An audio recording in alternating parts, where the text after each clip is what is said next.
Et voilà, nous allons terminer cette émission avec Jem Bozaglo qui fait une œuvre, n'est-ce pas, qui s'intègre dans le décor quotidien, mais qui renferme quand même sa dimension expressive. Bonjour Jem. Bonjour Lionel. Dis donc, votre travail en termes de recherche en art, de recherche plastique, s'élabore comment en tant que dans un secteur d'art moderne? Je ne sais pas comment on pourrait dire votre nom, votre thème artiste, oui, mais la spécificité de votre art, c'est comment vous la définissez? Je ne pense pas que l'art que je fais a une définition précise. Je ne crois pas qu'il y a aussi une démarche. Je ne pense même pas que j'ai une méthode de travail. Ce que je fais, c'est que, à partir d'un réflexe, j'essaye de matérialiser une pensée. Et on dit souvent que l'architecture ou le design, c'est en fait une architecture rendue visible. Et ce que j'essaye de faire, c'est de transplanter, de transmettre une parole par un côté matériel. Et la démarche, en fait, il n'y a pas de démarche. Je ne crois pas qu'il y ait une démarche pour moi. Il y a juste un réflexe et le faire. Et la contradiction ou alors la complexité de matérialiser une idée, ou une parole, une pensée. D'accord. Alors c'est ça, je me rappelle un peu les commentaires qui émanaient de vos propos dernièrement concernant cette table-là.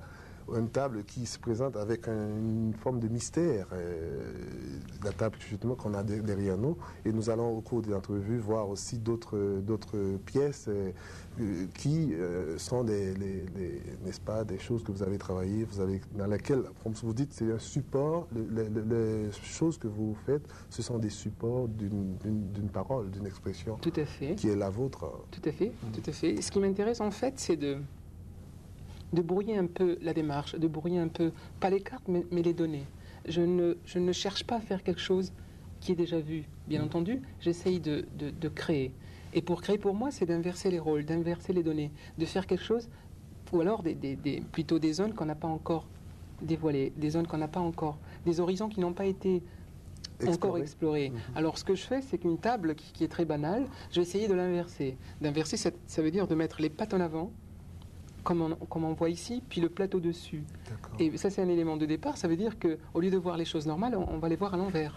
Et en les voyant à l'envers, je vais essayer de contredire aussi la matière, parce que quand on perçoit cette table, on a l'impression qu'elle est faite de métal, puisque le fini est métallisé. Or, ça a été fait en bois tout simplement par sa technologie. Parce que si je devais assembler des pattes sur un plateau, il y aurait des soudures, ou alors un assemblage qui aurait été visible. Tandis que le bois a la possibilité d'obtenir une perfection du fini. Et à partir de là, j'essaye de mettre en dessous de ces pattes en bois laqué une vitre qui va avoir une couleur bleue.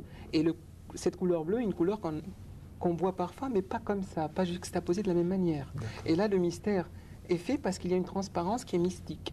Et puis, c'est un élément qui fait l'individu, qui le fait se déplacer. On va tourner vers le produit. On va essayer de tourner autour de la pièce. Exactement, pour voir. Et à chaque moment, il nous donne des nouveaux horizons plus diverses, parce que si on se baisse, on a l'impression que c'est un temple. Quand on tourne de l'autre côté, c'est une table inversée. Et puis aussi, les dimensions ont une importance, puisque une table basse, c'est une table qui donne une difficulté, sa hauteur. Alors je vais aller un petit peu plus loin, c'est dans les dimensions. C'est une table qui n'est pas pour manger, mais c'est une table pour poser.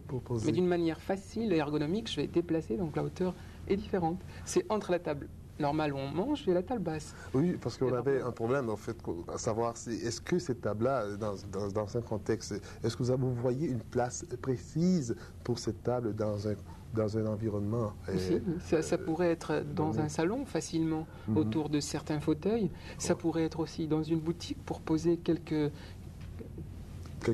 éléments, quelques produits. Mais ça pourrait être... Vous parliez tout à l'heure des différents points de vue qui sont authentiques ou bien originales dans sa recherche. Alors, il y a dans des pièces qu'on va avoir l'occasion de voir, d'ailleurs. Et justement, il y a la dimension mystique qui se déploie. Si, elle m'intéresse énormément parce que depuis tout le temps, on disait que la forme suivait la fonction. Et la fonction d'une forme était le résultat de sa semence, de ce qu'elle était, de son origine. Alors, un escalier, par exemple, c'est une suite de marches qui tourne. Et en tournant, son garde-corps, son parapet va donner cette forme hélicoïdale. Donc, on disait toujours, la forme suit la fonction. Mais je crois qu'aujourd'hui, ça doit être un peu démodé, puisqu'une fonction est l'émotion, pour moi. Une vraie fonction, c'est que la matière inanimée puisse envoyer des messages. Je ne suis plus d'accord que l'objet a une âme, je ne suis plus d'accord, je suis plus convaincu, mais je pense qu'il peut émotionnellement nous envoyer des messages. Il peut nous envoyer des éléments affectifs. Un côté de plaisir, c'est comme voir une montre et dire elle est belle, nous plaît, puis elle s'adapte à nous. Bon, cette faculté est possible, mais avoir une âme, non.